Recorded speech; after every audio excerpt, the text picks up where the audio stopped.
Hello everyone, Manish here. Welcome to MM tax club. आज हम देखेंगे कि इनकम टैक्स रिटर्न कैसे फाइल करते हैं on income tax portal for financial year 22-23। Salaried person के लिए, जो सैलरीड पर्सन है और जिनका अदर इनकम है, उनके लिए ITR 1 कैसे फाइल करते हैं। तो ये वीडियो में हम ITR 1 फाइल करेंगे एंड डिटेल प्रोसीजर्स देखेंगे कि कैसे फाइल करते हैं। ITR 1 फाइल करना ईजी होता है, आप ये वीडियो में देखेंगे। लॉगिन करने के बाद आपको ई फाइल के अंदर इनकम टैक्स रिटर्न और यहाँ पे आपको फाइल इनकम टैक्स रिटर्न में जाएंगे तो आपको ये फॉर्म ओपन हो जाता है। देन असेसमेंट ईयर आपको सिलेक्ट करना होता है कि कौन से असेसमेंट ईयर के लिए आप रिटर्न फाइल कर रहे हैं। तो हम यहाँ पे 23-24 लेंगे assessment year. And filing mode है ऑनलाइन ऑफलाइन। तो ITR 1 फाइल कर रहे हैं तो ऑनलाइन करना ईजी होता है, तो ऑनलाइन में ही जाएंगे। And then start new filing. अगर आप पहले कुछ फॉर्म फिल कर चुके हैं और दोबारा से लॉगिन कर रहे हैं तो आपको एक ड्राफ्ट भी दिखाएगा। मैं फर्स्ट टाइम कर रहा हूँ तो इसके लिए यहाँ पे हमारे को ऑनलाइन फ्रेश स्टार्ट करने को बोल रहा है। देन यहाँ पे आपका कैटेगरी सिलेक्ट करना है, कौन सा स्टेटस एप्लीकेबल है। तो आपका जो भी एप्लीकेबल है इंडिविजुअल HUF, वो आपको यहाँ पे सिलेक्ट करना है। हमारा इंडिविजुअल है तो इंडिविजुअल सेलेक्ट करेंगे एंड देन कंटिन्यू। देन जैसे ही आप कंटिन्यू करते हैं स्टेटस सेलेक्ट करके तो आपको कौन सा ITR फॉर्म एप्लीकेबल हो रहा है वो ITR फॉर्म सेलेक्ट करने का ऑप्शन होता है। यहाँ पे सारे ITRs के ऑप्शन है। ITR 1, 2, 3, 4 अभी तक जो अनाउंस हुए हैं, ITR 4 तक अभी आप फाइल कर सकते हैं। तो ITR 1 हमारा एप्लीकेबल है तो ITR 1 करेंगे एंड देन प्रोसीड करेंगे। कौन से ITR कौन से पर्सन को एप्लीकेबल होते हैं और कौन से कैटेगरी ऑफ पर्सन को कौन से ITR एप्लीकेबल होते हैं, तो आप यहाँ पे जैसे ही सिलेक्ट करते हैं ITR, पर्टिकुलर ITR, तो उसके जो डिस्क्रिप्शंस है वो नीचे लिखे होते हैं कि कौन से इंडिविजुअल को, कंपनी को, या कौन से सिचुएशन में कौन से इंडिविजुअल को एप्लीकेबल है, तो वो यहाँ पे आपको लिखा होता है। डिटेल वीडियो हमारा है इसके ऊपर कि कौन से ITR कौन से पर्सन को एप्लीकेबल होता है, वो आप डिस्क्रिप्शन बॉक्स से वीडियो चेक कर सकते हैं अगर आपको ITR फॉर्म सिलेक्ट करने में कंफ्यूजन हो रहा है। तो हमने अपना ITR सिलेक्ट किया एंड देन स्टार्ट करेंगे। 3 स्टेजेस आएंगे रिटर्न में। वैलिडेट करना होगा आपका जो प्रीफिल्ड डेटा है। देन आप यहाँ से प्रोसीड करेंगे तो एक क्वेश्चनियर है यहाँ पे जिसमें आपको पूछता है कि क्या रीजन से आप ITR फाइल कर रहे हैं। एक तो रीजन ये रहेगा आपका कि जो बेसिक एग्जाम्पशन लिमिट है उससे एक्सीड हो रहा है, इसके लिए फाइल कर रहे हैं।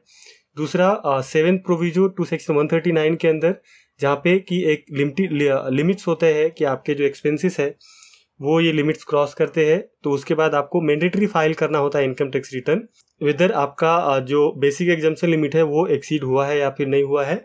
एंड देन दोनों भी केस नहीं है फिर भी आप फाइल करें वॉलेंटरी, तो आप अदर करके प्रोसीड कर सकते हैं। हमारा टैक्सेबल इनकम एक्सीड हो रहा है, इसके लिए हम फर्स्ट वाला ऑप्शन चूज करेंगे। देन वैलिडेट करते हैं तो ये पेज ओपन होता है। प्रीफिल्ड डेटा है, यहाँ पे जो आपके बेसिक डिटेल्स है वो यहाँ पे प्रीफिल्ड होते हैं, आपको जस्ट ओपन करना है एंड उसको कंफर्म करना होता है। अगर डेटा चेंजेस है डेटा में तो आपको वो मॉडिफाई भी कर सकते हैं। तो 1 to 1 जितने भी सेक्शन है उसमें हम जाएंगे एंड डेटा वेरीफाई करेंगे एंड अगर वो अकॉर्डिंग प्रॉपर है तो उसको हम कंफर्म कर देंगे। अगर कुछ चेंजेस है तो वहाँ पे हम वो चेंज भी कर देंगे। फर्स्ट है पर्सनल इन्फॉर्मेशन, जो कि मोस्ट ऑफ डेटा इसके अंदर प्रीफिल्ड ही होती है। अगर आपको पहले से सेव डेटा है उसमें कोई चेंज नहीं करना है तो आप जस्ट ओपन करके इसको कंफर्म कर सकते हैं। ये हमारा प्रीफिल्ड डेटा है, इसमें नेचर ऑफ एम्प्लॉयमेंट आपको सिलेक्ट करना होता है एवरी टाइम। अगर आप प्राइवेट कंपनीज में काम करते हैं तो आप अदर सेलेक्ट करेंगे। देन जो फाइलिंग सेक्शन है वो बिफोर ड्यू डेट हम फाइल कर रहे हैं तो अंडर सेक्शन 139(1) रखेंगे। देन यहाँ पे पूछता है आपको कि आप न्यू रिज्यूम ऑप्ट कर रहे हैं क्या, क्योंकि बाय डिफ़ॉल्ट अभी ओल्ड ही है ये असेसमेंट ईयर के लिए। नेक्स्ट असेसमेंट ईयर से न्यू रिज्यूम बाय डिफ़ॉल्ट होएगा एंड ओल्ड रिज्यूम के लिए आपको यहाँ पे कंफर्मेशन देने पड़ेगी। तो यहाँ पे पूछ रहा है are you opting new regime, तो हम ओल्ड रिज्यूम ही ऑप्ट कर रहे हैं तो यहाँ पे नो करेंगे। देन जो बैंक डिटेल्स है आपके यहाँ पे वो दिखाते हैं। एंड ये सारे इंफॉर्मेशन वैलिडेट करने के बाद हम यहाँ पे ये कंफर्म कर देंगे। तो हमारा एक जो सेक्शन है पर्सनल इन्फॉर्मेशन का वो कंप्लीट हो गया, कंफर्म्ड करके यहाँ पे स्टेटस आ जाता है। देन जो टोटल इनकम है उसका डिटेल डालना होता है। ITR 1 के अंदर जो फिक्स्ड सेक्शन है यहाँ पे जो आपको ऐड करने होते हैं इनकम, एक तो personal information, income, deduction, tax paid, tax liability. But अगर आप अदर रिटर्न्स फाइल करते हैं तो वहाँ पे बहुत सारे सेक्शन होते हैं और वहाँ पे आपको ऑप्शन भी देता है कि कौन सा सेक्शन आपको एप्लीकेबल है, कौन सा नहीं है। तो वो आप सिलेक्ट करके पर्टिकुलर फॉर्म देन आप प्रोसीड करेंगे। तो वो हम दूसरे अगर वीडियो अपलोड करते हैं दूसरे ITR का तो उसमें देखेंगे। यहाँ पे जो भी जितने भी सेक्शन है वो कंपलसरी है और सब आपको 1 to 1 फिल करने होते हैं। ये सैलरी एग्जम्पशंस का है। सैलरी में अगर आपके एम्प्लॉयर ने TDS के अंदर दिखाया है आपका सैलरी तो वो यहाँ पे ऑटो पॉपुलेटेड होएगा और वो आपको फिल करने की ज़रूरत नहीं है। बट अगर उसमें कुछ चेंजेस है या फिर फिगर मॉडिफाई करना है तो वो ऑप्शन होता है आपके पास मॉडिफाई करने का। यहाँ पे एडिट पे जाएंगे एंड एडिट पे जाके आप वो फिगर मॉडिफाई कर सकते हैं। अब जैसे यहाँ पे एडिट पे जाते हैं सैलरी के अंदर तो आपका जो सैलरी है वो चेंज करने का ऑप्शन होता है। एंड अदर देन सैलरी जो भी डिटेल्स है आपके वो आप यहाँ पे डाल सकते हैं। अंडर सेक्शन 89A का जो रिलीफ है उसके लिए यहाँ पे ऑप्शंस आते हैं, या फिर आपको कोई एग्जम्पशंस मिलता है सैलरी के अंदर वो है। तो आपको अगर एप्लीकेबल है तो आप डाल सकते हैं फिगर उसका, अगर एप्लीकेबल नहीं है तो आप यहाँ से उसको डिलीट कर देंगे। बिकॉज अगर आप डिलीट नहीं करेंगे और आपको एप्लीकेबल नहीं है, आपको एज इट इज छोड़ते हैं इसको, तो वो केस में क्या होएगा कि आप जब भी वैलिडेट करेंगे बाद में अपना रिटर्न तो वहाँ पे एरर आएगा आपको। तो सैलरी इनकम जैसे ही आप यहाँ पे सेव करते हैं तो 3 ही कैटेगरी ऑफ इनकम यहाँ पे डालना होता है ITR 1 के अंदर। जो आपका सैलरी इनकम है, हाउस प्रॉपर्टी इनकम है एंड अदर इनकम है, तो आप ITR 1 फाइल कर सकते हैं। एंड 50 लाख का वहाँ पे कैपिंग होता है। तो जितने भी इनकम्स है वो आपको यही सेक्शन में डालना होता है। और आप रिटर्न फाइल करने से पहले आप AIS एंड 26S देख सकते हैं, जिसमें अगर आपका कोई इनकम है तो वो वहाँ पे पॉपुलेट होएगा, तो वो भी आपको इनकम कंसीडर करने होते हैं। अदरवाइज अगर आपका वो इनकम है और आप नहीं करते हैं तो बाद में उसके कारण इशू हो सकते हैं। तो ITR 1 के अंदर आपको सैलरी, हाउस प्रॉपर्टी का इनकम एंड जो अदर इनकम है वो डालने होते हैं। तो ये सेक्शन के अंदर ग्रॉस टोटल इनकम करके जो नेक्स्ट सेक्शन है हमारा सेकंड सेक्शन, उसके अंदर सारे तीनों इनकम से डिटेल आपके डालने होते हैं। तो हमने सैलरी इनकम अभी डाल दिया है। एंड देन जो अदर इनकम है हमारा, अदर सोर्स ऑफ इनकम है, वो हम यहाँ पे ऐड कर देंगे। जो interest from income tax refund है and interest from bank deposits है वो आपका सेपरेटली यहाँ पे पूछता है अदर सोर्स ऑफ इनकम में। उसके अलावा अगर आपका कोई अदर इनकम है तो उसके लिए एड अदर ऑप्शन करना होता है आपको, जिसमें बहुत सारे ऑप्शंस होते हैं। और वो ये सारे क्वेश्चनियर से आपको चेक करना होता है कि आपका कौन कौन सा इनकम है, और उसके अकॉर्डिंग आप ये डिटेल्स डाल सकते हैं। आपके जो भी अदर इनकम है उसके डिटेल्स आप यहाँ पे डाल सकते हैं। तो जो भी अदर इनकम है वो हम यहाँ पे डालेंगे एंड देन कंटिन्यू करेंगे। 1 to 1 सारे सेक्शन देख सकते हैं। अगर ये जो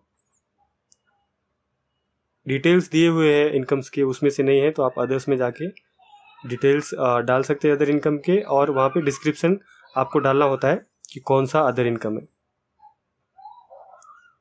सारे इनकम डालने के बाद हम यहाँ पे कंफर्म करेंगे। आपका कुछ एग्जाम्प्ट इनकम है वो भी वहाँ पे डालना होता है, और जैसे ही कंफर्म करेंगे तो जो ग्रॉस टोटल इनकम है वो सेक्शन हमारा कंप्लीट हो जाता है और स्टेटस भी यहाँ पे कंफर्म आ जाता है।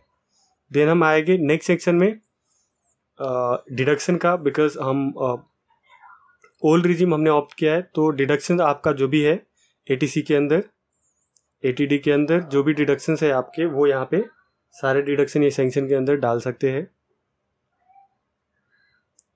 तो जो एप्लीकेबल है आपका उसमें येस करेंगे। जैसे आप येस करते हैं तो आपको फिगर डालने का ऑप्शन आता है, एंड नो करते हैं तो वो सेक्शन डिसेबल हो जाता है आपका। अगर आपका कोई फिगर ऑटो पॉपुलेटेड है ऑलरेडी इनकम टैक्स पोर्टल पे और आप कुछ और फिगर वहाँ पे डाल रहे हैं जो आपका एक्चुअल है, तो वहाँ पे एक मैसेज आता है कि आपका जो फिगर आप डाल रहे हैं वो डिफ़र कर रहा है। बट अगर आपका वो एक्चुअल है और प्रूफ है आपका उसके रिगार्डिंग, तो आप वो फिगर डाल सकते हैं। देन डिडक्शन के बाद टैक्स पेड का, अगर आपका कुछ टैक्स पेड हुआ है, टैक्स पेमेंट हुआ है, तो उसका डिटेल यहाँ पे शो करेगा। हमारे केस में 0 है तो इसको हम सब में 0 आ रहा है एंड हम कंफर्म करेंगे। देन टोटल टैक्स लायबिलिटी, अगर आपका जो टैक्स डिडक्ट हुआ है, पहले आपने पेमेंट किया है उसके बाद भी कुछ टैक्स बन रहा है, तो उसका टैक्स का डिटेल आपका यहाँ आएगा कि कितना टैक्स आपका बन रहा है। बट हमारे केस में कोई टैक्स नहीं बन रहा है बिकॉज 5 लाख से के अंदर है हमारा इनकम, तो इसकी वजह से हमारा कोई टैक्स नहीं आ रहा है। जो भी टैक्सेस है वो रिबेट से एडजस्ट हो रहा है। तो हम ये सेक्शन भी यहाँ पे कंफर्म करेंगे एंड ये सारे हमारे जो सेक्शंस है वो सारे कंप्लीट हो गए हैं, तो हम यहाँ पे प्रोसीड करेंगे। जैसे ही प्रोसीड करते हैं, एक बेसिकली समरी दिखाता है आपको, आपका जो इनकम है उसका। अगर आपका लायबिलिटी रहेगा तो वहाँ पे आपको लायबिलिटी दिखाएगी, नहीं रहेगा तो आपको दिखाएगा लायबिलिटी 0। देन आप प्रीव्यू करेंगे रिटर्न, आपको यहाँ पे चेक बॉक्स पे जो आपका नाम पॉपुलेट हो रहा है वहाँ पे सेलेक्ट करेंगे एंड देन कंटिन्यू करेंगे यहाँ से प्रोसीड टू प्रीव्यू। तो आपको जो आपका ITR फॉर्म है, पूरा ITR फॉर्म का एक प्रीव्यू दिखाता है। तो आप यहाँ से जो भी डिटेल्स आपने सेक्शन वाइज वहाँ पे जो भी डिटेल्स आपने डाले हैं वो आप 1 to 1 यहाँ पे आपके डिटेल्स वेरीफाई कर सकते हैं रिटर्न के अंदर। और ये चाहे तो आप प्रिंट भी ले सकते हैं, डाउनलोड कर सकते हैं इसको PDF में। ऐसा आपका एक ड्राफ्ट आ जाएगा ITR का प्रीव्यू के लिए। देन आफ्टर वेरिफिकेशन आपको प्रोसीड टू वैलिडेट करना होगा। जो डिटेल्स है आपने जो फिल किया है वो प्रॉपर है कि नहीं, इसके लिए हम प्रोसीड टू वैलिडेट करेंगे।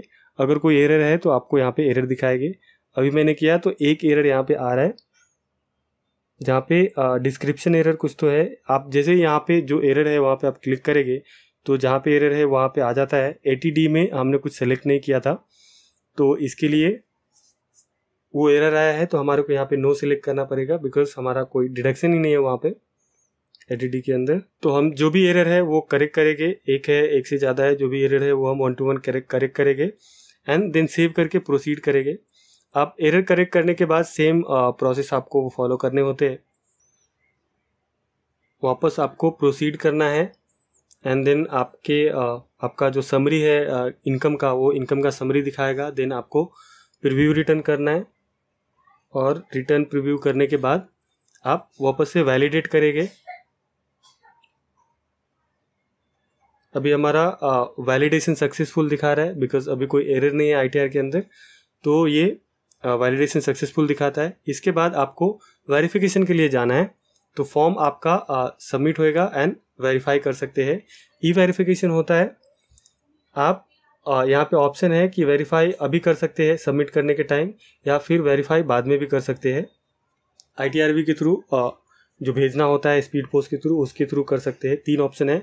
अगर आप E-वेरीफाई नहीं कर पा रहे हैं तो आप साइन करके भी भेज सकते हैं विदिन 30 डेज। तो हम यहाँ पे E-वेरीफाई नाउ कर रहे हैं। ऑप्शन होता है आधार OTP से आप कर सकते हैं, या फिर नेट बैंकिंग, बैंक अकाउंट या फिर डीमेट अकाउंट से EVC कोड जनरेट करके देन आप भी वेरीफाई कर सकते हैं। तो आपको जनरेट करके अगर करना है तो वो केस में आप रिटर्न वेरीफाई लेटर ऑप्शन में जाके फॉर्म अभी सबमिट कर देंगे एंड देन बाद में आप उसको E-वेरीफाई कर सकते हैं। बाद में कैसे E-वेरीफाई करेंगे वो हम देखेंगे सेपरेट वीडियो में। फिलहाल ये रिटर्न के लिए हम अभी वेरीफाई कर रहे हैं, verify through mobile registered with Aadhaar. तो मैंने वो ऑप्शन सेलेक्ट किया कि जो फ़ोन नंबर जिससे आधार नंबर जिस फ़ोन से रजिस्टर्ड है उस पर OTP आएगा।